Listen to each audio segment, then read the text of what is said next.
We'll see you tomorrow at 5 o'clock. Now let's go to CBS News. This is the CBS Evening News. Dan Rather reporting. Good evening. 2 separate U.S. federal indictments reported tonight against Panama's military strongman General Manuel Noriega. Criminal charges of cocaine trafficking and more. This comes amid disclosures that could prove damaging to President Reagan and Vice President Bush. Accusations about how the Reagan administration, which is now trying to force Noriega out, once relied on him for all kinds of secret wheeling and dealing in Central America. Even an Oliver North scheme to frame Nicaragua with a fake deal for smuggling Soviet bloc weapons to El Salvador. Rita Braver is covering Panama, politics, drugs, Oliver North, and the Noriega connection. Justice Department sources say the indictments charge that General Noriega virtually turned the government of Panama into a criminal enterprise and made millions from the Colombian drug cartel. One of Noriega's former chief political advisors, Jose Blandon, is a key witness. He allowed them to use the airport for landing. He used the system, the financial system in Panama for laundry money. He provided them with passport and visa, and also with protection. But the indictments will be embarrassing for the administration, which gave millions in aid to Noriega and used him as a key intelligence source. In fact, Blandon says that the relationship was so close that just before the 1983 Grenada invasion, Vice President George Bush called Noriega and asked him to ask Fidel Castro not to fire on American troops.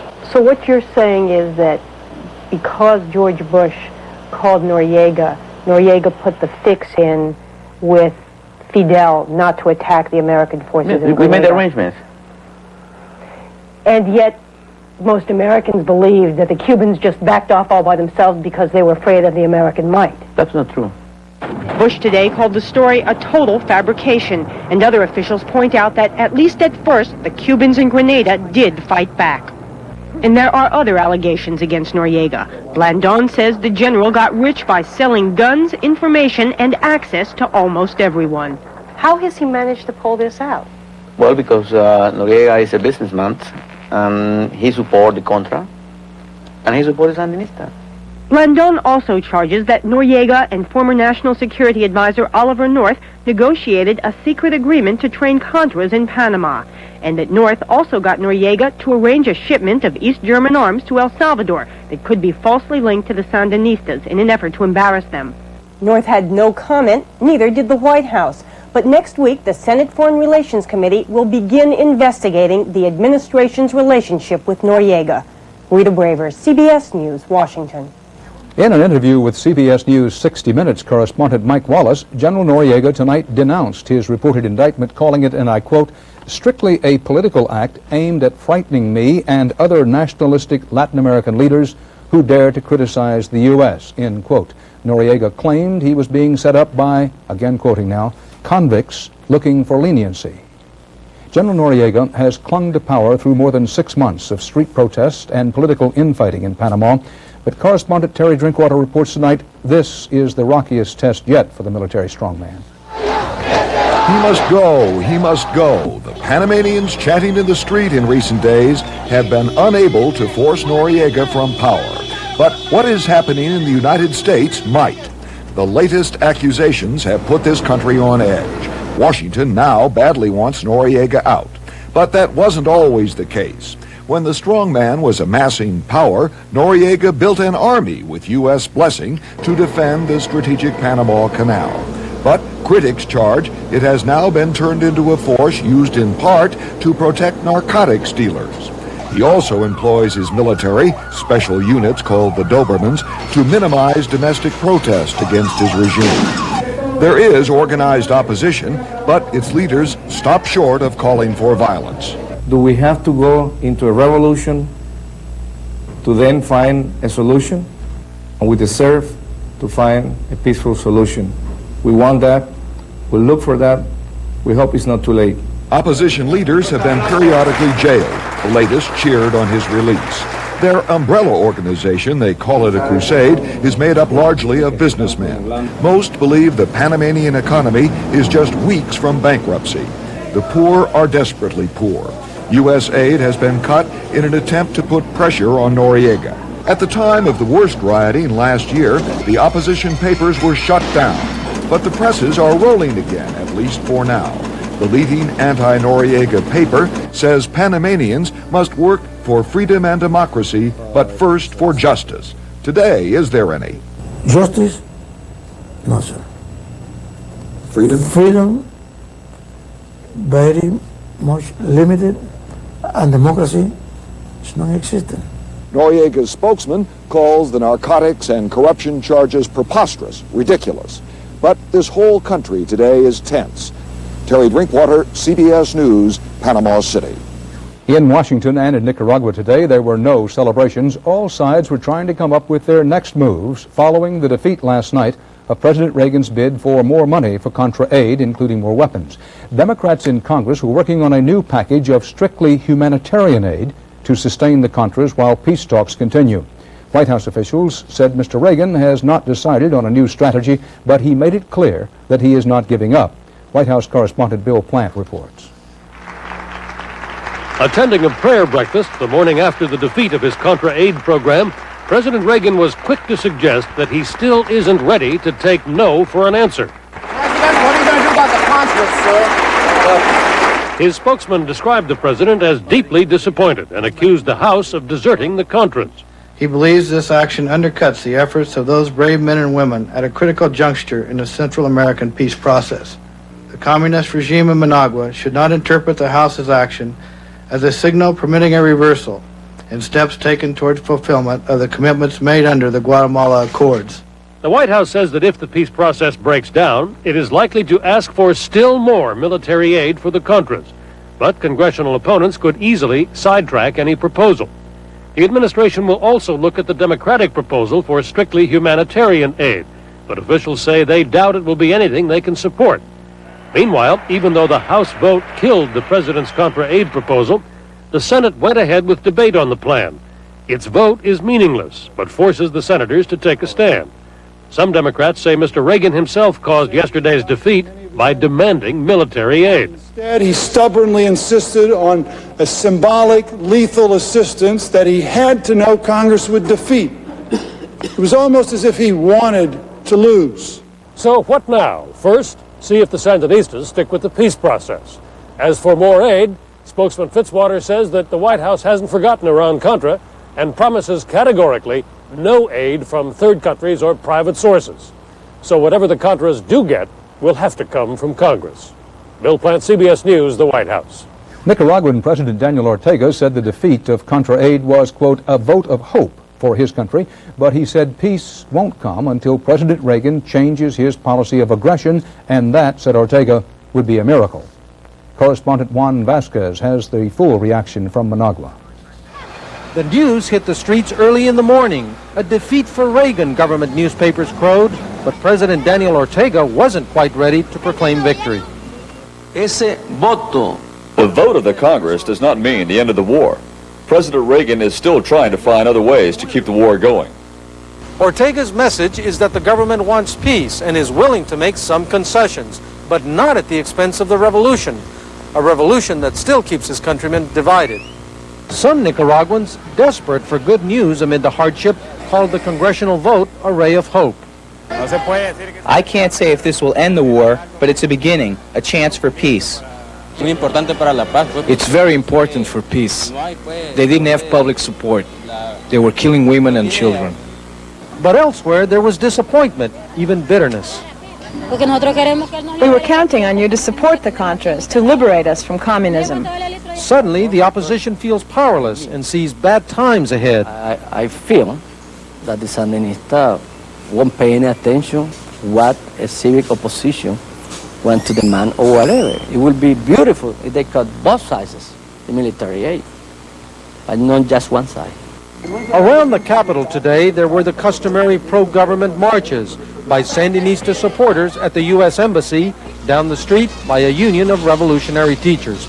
And at the Museum of the Revolution, a cluster of street urchins gaped spellbound at a propaganda film glorifying the Sandinista victory and proclaiming that the revolution is here to stay. Juan Vasquez, CBS News, Managua. Palestinian guerrillas sneaked across the Lebanese border before dawn today and killed 2 Israeli soldiers in a firefight. One of the guerrillas was killed and another captured. The Israeli army said they were on a mission to take hostages from an Israeli village. This was the 3rd cross-border raid into Israel in less than 3 months. 9 Israelis have been killed in the attacks. And still to come tonight on the CBS Evening News, Dole confronts Bush with charges of negative campaigning on the Senate floor. Bob Fall on charges that some companies are trying to brainwash their workers. And Charles Osgood on an art gallery that has some new hang-ups.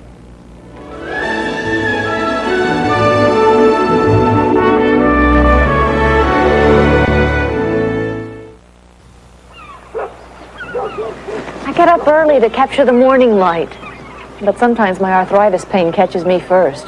I used to take aspirin or Tylenol, but today it's Advil. Advil contains a non-prescription strength of the medicine in the prescription brand Motrin. You know, just 1 Advil is as effective as 2 regular aspirin. That's important to me.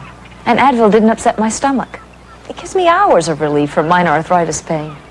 Advil, advanced medicine for pain. Selling a house can be frustrating. If your real estate company can't buy your home if they don't sell it, you're not listed with the right real estate company, because you're not listed with an ERA broker. In the dark about which new car to buy. The new Oldsmobile Cutlass Supreme will enlighten you.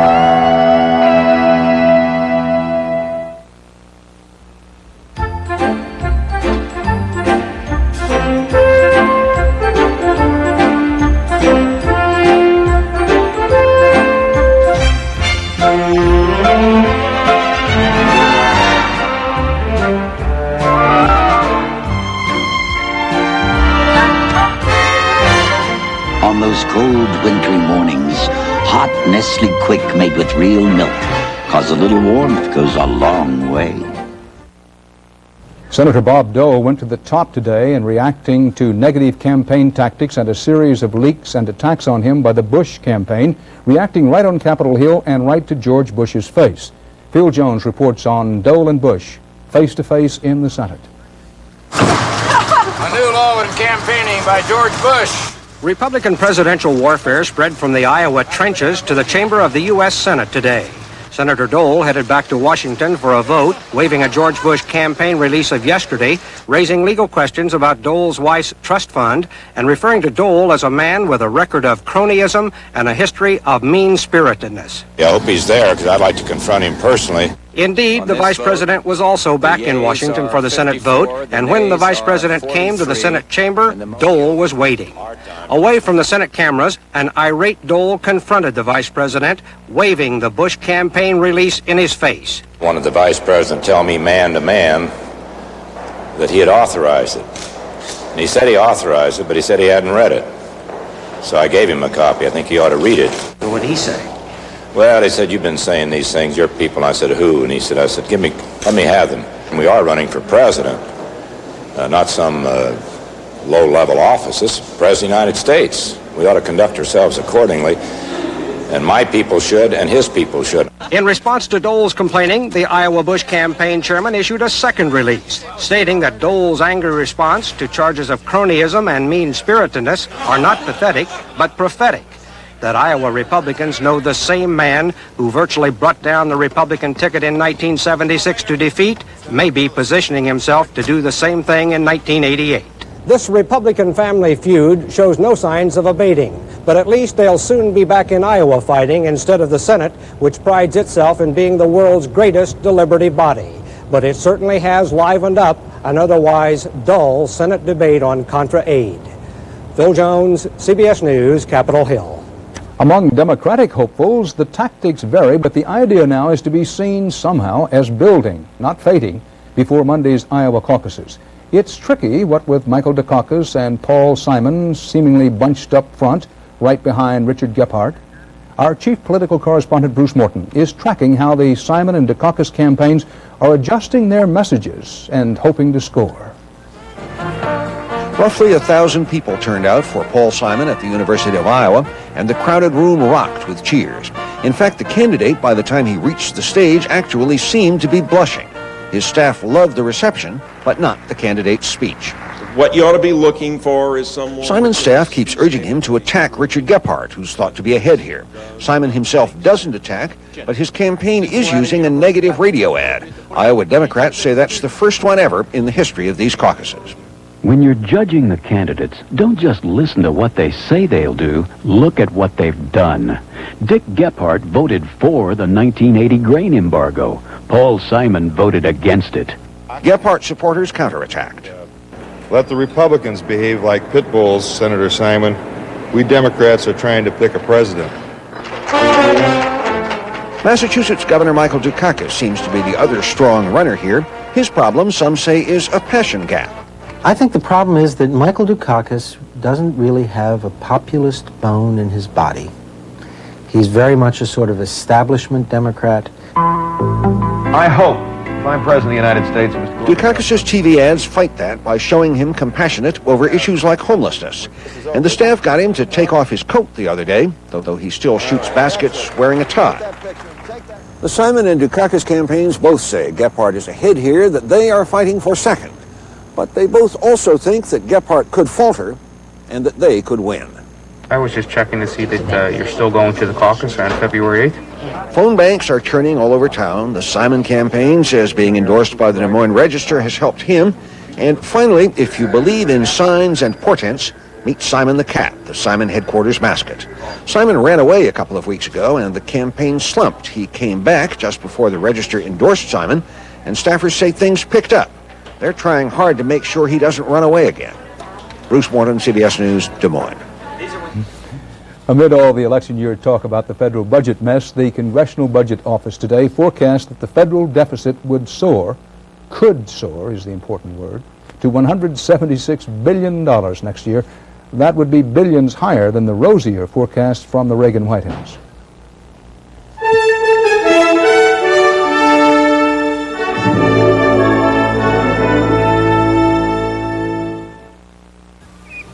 Ta-da! Who are you? Captain Romance, the most romantic man of all time. Do you know my secret? No. And you never will. What's that? The FTD Crystal Bowl Bouquet for Valentine's Day. Well, that's my secret.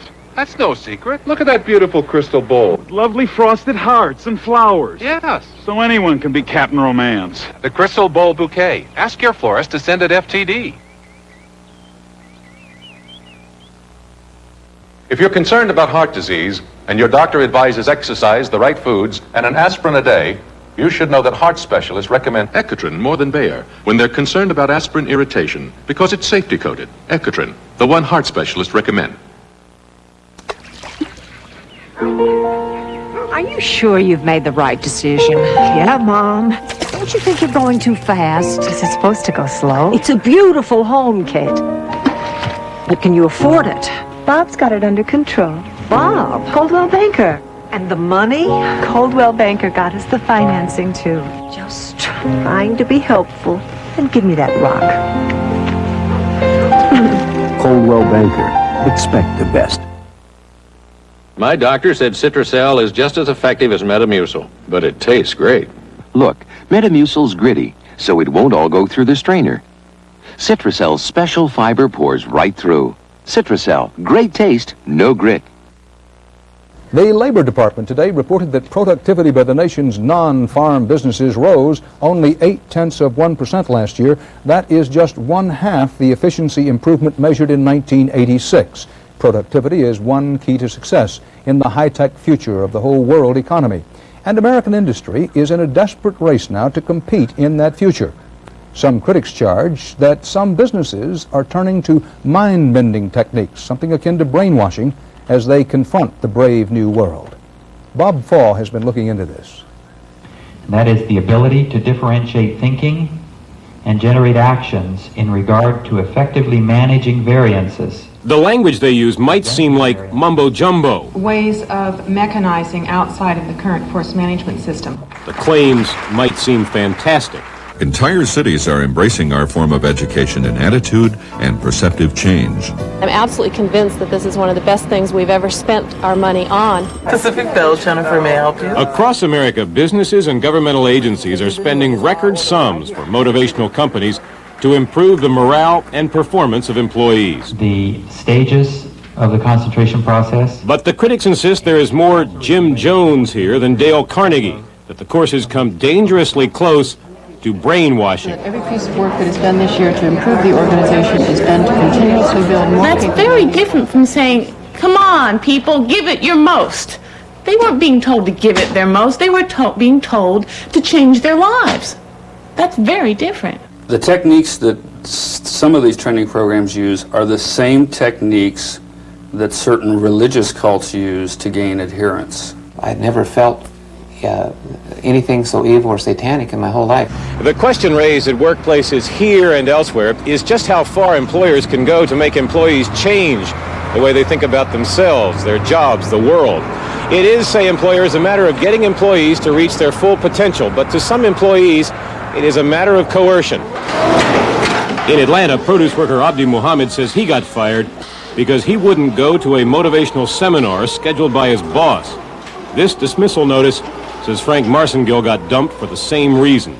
This is a free country. Nobody can force me to go to any groups that I don't want to go to. In Tacoma, Washington, car dealer Steve Hyatt says he too was fired when he complained that a motivational course violated his religious beliefs because the course emphasized man, not God. I find it to be objectionable when you exalt self the way that they do.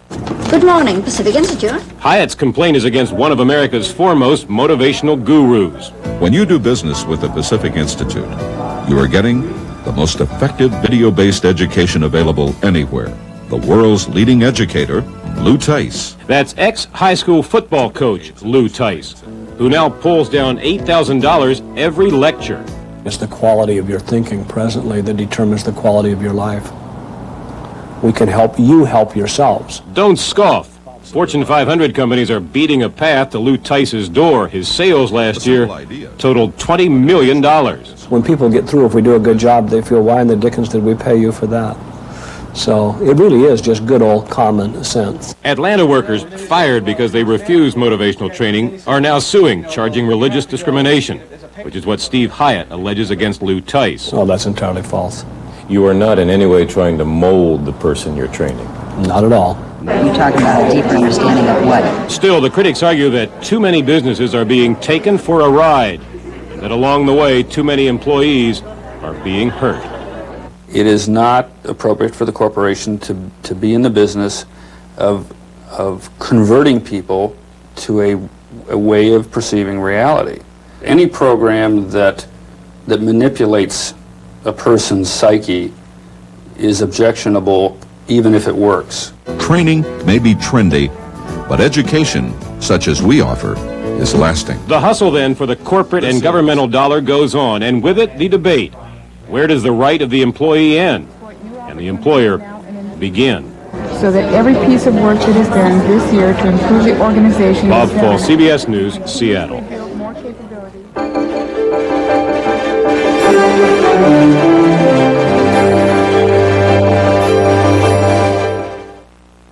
Walter, this is Mother. Mother, Walter wants to use the phone. Fine, right there. Second-class phones, they're making second-class phones. Oh, that silly phone. Use our AT&T phone in there.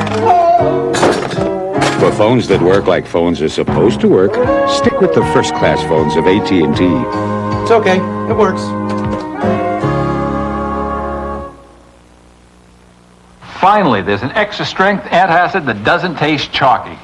Introducing Extra Strength Maalox Whip. Extra Strength relief and smooth, creamy taste. New Extra Strength Maalox Whip.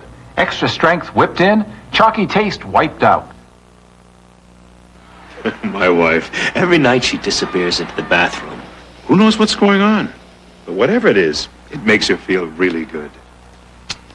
See? Clean away stains and freshen dentures with Efferdent every night. for Vanish Drop-Ins, the Ball Brothers. I pop in Vanish Drop-Ins and look so clean. So drop in Vanish Drop-Ins. Vanish Drop-Ins are here. Just drop one in the tank to help keep your bowl looking clean and smelling fresh for weeks. And since drop-ins dissolve completely, you never touch them again. What could be easier? So drop in Vanish Drop-Ins. And when you brush, try Dual Action Liquid Vanish. It freshens the bathroom and it outcleans Lysol on tough fuss stains below the waterline. Liquid Vanish makes your toilet sing. Well, you know, sometimes some things are just so weird that they are news. This may be one of those. Charles Osgood looks at some alleged art that can reach out and touch someone. What makes Vincent van Gogh's paintings great is that he puts so much of himself into them. Any artist worth his salt tries to do that. When it comes to an artist really putting himself into his work, what we have here is the ultimate. These artists are in their paintings literally.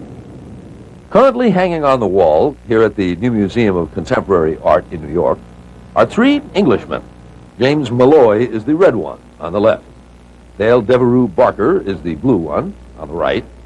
And Stephen Taylor Woodrow is the black one in the middle. The living paintings, as they're called, are Woodrow's idea.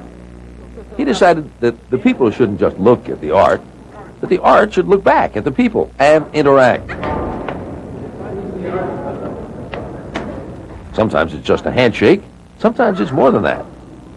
People find it fascinating in a bizarre sort of way. Mobility in art. Fantastic. People transcend the fact that it's simply, you know, man painted from head to toe on the wall. You know, it's like Star Wars when they freeze him. Carbon freezing. Yeah, carbon. Yeah, they're carbon frozen, but they're not really frozen. Ordinarily, an artist's work is done when the painting is finished. These three are in harnesses suspended from the wall by hooks for 6 hours at a stretch. Once they're up, they're up. You cannot buy one of these and take it home, even though it may happen to match the couch. Museum goers are often quite interesting, but you won't find a more colorful bunch than the people hanging around the new museum these days. Charles Osgood, CBS News, New York. And that's tonight's CBS Evening News. Dan Rather. Tomorrow we'll be broadcasting from Iowa, scene of Monday's important caucuses in the presidential campaign. See you tomorrow. Good night. Welcome, fellow Cupids. It's Valentine's Day, and we're going to help them find their heart's delight. Right? Right! And is Hallmark going to make it special? You bet! With this sweetheart bracelet. Cute, huh? And it's free. A gift from Hallmark retailers with any $5 Hallmark purchase. Now go out there and win their hearts! Yeah! Find your bracelet at Hallmark, the place to go when you care enough to send the very best. I won my first gold medal in 1956. Over the years, I've won 3 more. But I'm 50 now and my body's changed. I don't bounce back from pain nearly as fast. That's why I take Metaprin. Metaprin has the same medicine as Motrin, and nothing's proven faster for relief of muscle pain. It's also gentler to your stomach than aspirin. Hey, some guys quit when they're ahead. Me, I'm going for another gold. Metaprin, when you haven't got time for the pain. Automotive history is about to repeat itself. The Oldsmobile Cutlass Supreme is born again. Pasta salad. Well, nothing new about that, till you add my favorite pitted prunes, Sunsweet. Their rounder, plumper shape makes them a great complement to any salad. And the Sunsweet taste? That's the best compliment of all.